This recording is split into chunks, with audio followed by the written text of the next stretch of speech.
الرحيم وبه نستعين. حبايبي، رجعت لكم تاني. ادي احنا اتكلمنا على، كنا بنعمل شويه عجلنا على العيش بتاع الحواوشي. العيش بتاع الحواوشي احنا عجلناه من شويه يا جماعه وسيبناه يخمر اهو، خمر اهو، ضعف حجمه زي ما احنا شفنا كده بالمنظر ده. بسم الله الرحمن الرحيم وبه نستعين.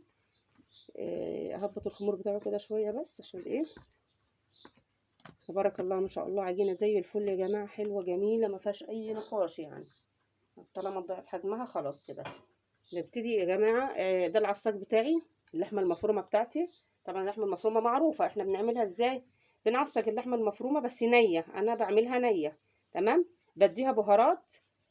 عندي بهارات مطحونه طبعا، اللي هي السبع بهارات، اللي هي ورق لورا وحبهان وجوز الطيب وكبابه صيني وفلفل اسود وكمون وملح. تمام. دي البهارات اللي انا بحطها، وبحط كاري مطحون. تمام. ده السر بتاعي، كاري مطحون بيخلي طعم اللحمه المفرومه جميله جدا يا جماعه. والفاين فودز المطحونه كمان جميله جميله جميله خالص، اللي هي المطحونه البودره.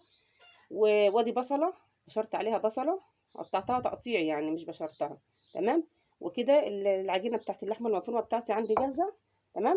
ابتدي يا جماعه اخد حته عجينه بالايد بالزيت كده، وابتدي اخد حته عجينه صغيره كده اهو، عشان اعمل الرغيف بتاعي، رغيف الحواوشي. تمام اهو كده، بسم الله الرحمن الرحيم. بحط العجينه كده اهو يا جماعه، بريحها. تمام اهو بالمنظر ده. بعد كده ابتدي اخد حته لحمه مفرومه واحشيها جواها. ماشي. انا بحبه بالعجين عامه، بالعيش اللي هو العجين ده، مش بحبه بالعيش المصري التاني بتاع الافران، طعمه مش حلو، مش بحبه. لكن ده طعم جميل يعني، حاجه في منتهى الروعه، حاجه جميله جدا، وحاجه اخر جمال. طعمه يعني مش عايز تدي اللي جنبك رغيف اساسا يعني. بالذات المعجنات يعني لما تدخل فيها اللحوم بتودي الطعم في حته تانية خالص يعني. كده ببتدي فردت اللحمه بتاعتي اهي في الرغيف. ابتدي يا جماعه الم الرغيف تاني، المه تاني كده اهو. تمام. والفه كده على ايدي. ماشي.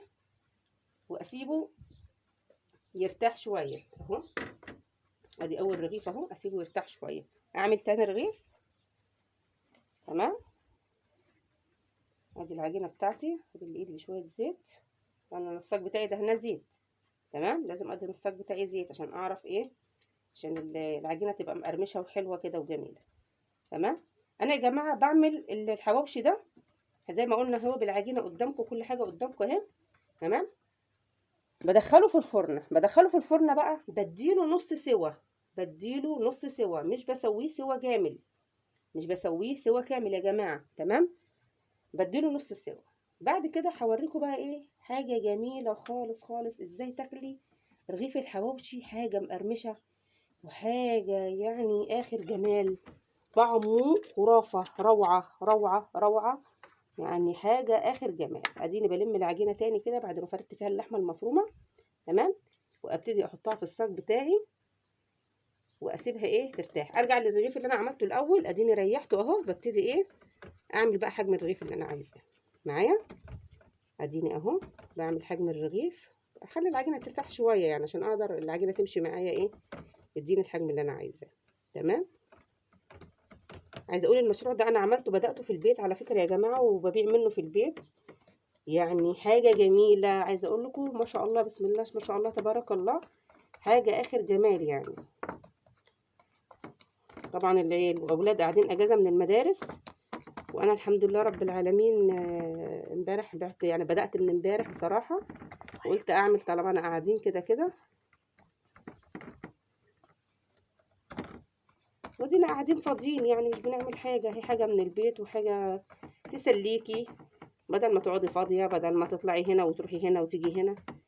حاجه في البيت هي بتلهي الناس، بتلهيكي مثلا، بدل ما احنا قاعدين طول النهار بقى قدام النت بقى والتلفزيون والهيصه دي. لا، انا اعمل مشروع حلو كده في بيتي واستفاد منه، ويدخل لي دخل برضو واستفاد. نعمل دي كده من العجين، حته عجينه كده عشان اللحمه المفرومه ظهرت هي. تمام. ادي يا جماعه حجم الرغيف اللي انا بعمله معايا. واسيبه يرتاح دقيقتين 3 وبعد كده ابتدي ادخله فين الفرنه بتاعتي. نعمل كمان 2 تاني يا جماعه، نعمل كميه تاني.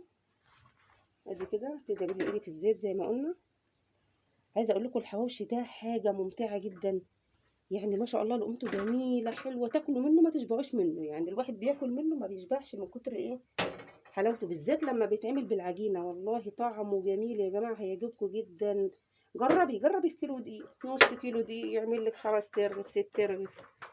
جميل جميل جميل خالص، مش هتغلبي في حاجه يعني، والخميره موجوده، وحته لحمه عندك في البيت زادت منك مثلا، حطيتيها مثلا عملتي شويه مكرونه ولا حاجه وزادت منك حته لحمه، اشيل منها حته على جنب بتاع ربع كيلو كده، اديها بهارات، اديها بصل وابهرها كويس، واديني عجنت العجينه اهي وما فيهاش اي مشكله. العجينه بتاعتي اهي جميله وريحتها جميله والبهارات فيها كمان عامله شغل عالي. ادي وزعت اللحمه المفرومه بتاعتي اهي في الرغيف. تمام، ناخد حته لحمه كمان تاني اشبه الرغيف كده.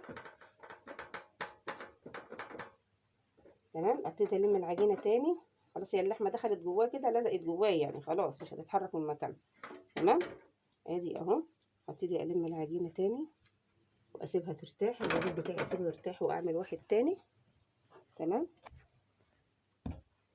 ما شاء الله حاجه اخر جمال والله يا جماعه. بالايد شويه زيت عشان العجينه ايه تتفرد معايا كده اهي. زي ما بقول انا بديله نص تسويه في الفرنه، بسويه نص تسويه.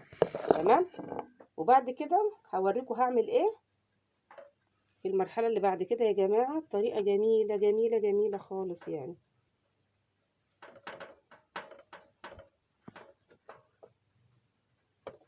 كمان حته كمان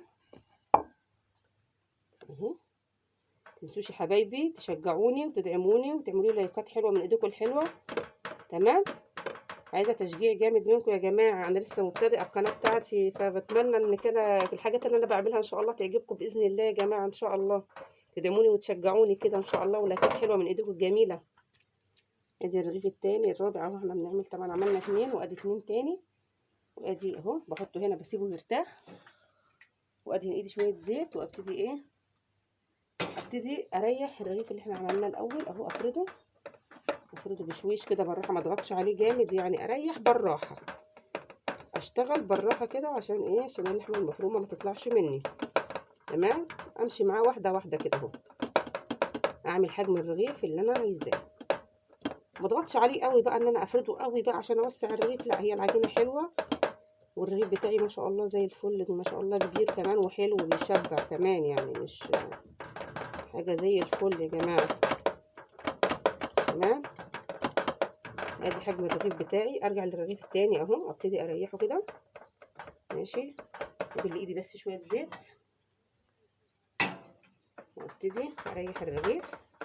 تمام، ادينا قلنا ايه كده، عملنا حواوشي بالعجينه، بالعيش، بعجينه العيش المصري، عملنا حواوشي بعجينه العيش المصري، حاجه اخر جمال وحاجه من البيت وحاجه نظيفه، واكل وانا مطمنه واكل اولادي وانا مطمنه عليهم.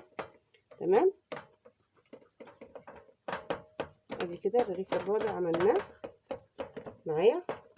ابتدي بقى ارجع لاول رغيف، اول رغيفين عملتهم اروح ادخلهم فين، ادخلهم في الفرن، وهوريكم التسويه، نص التسويه اللي انا بطلعه منه نص تسويه يا جماعه، وبعد كده هنشوف معاكم.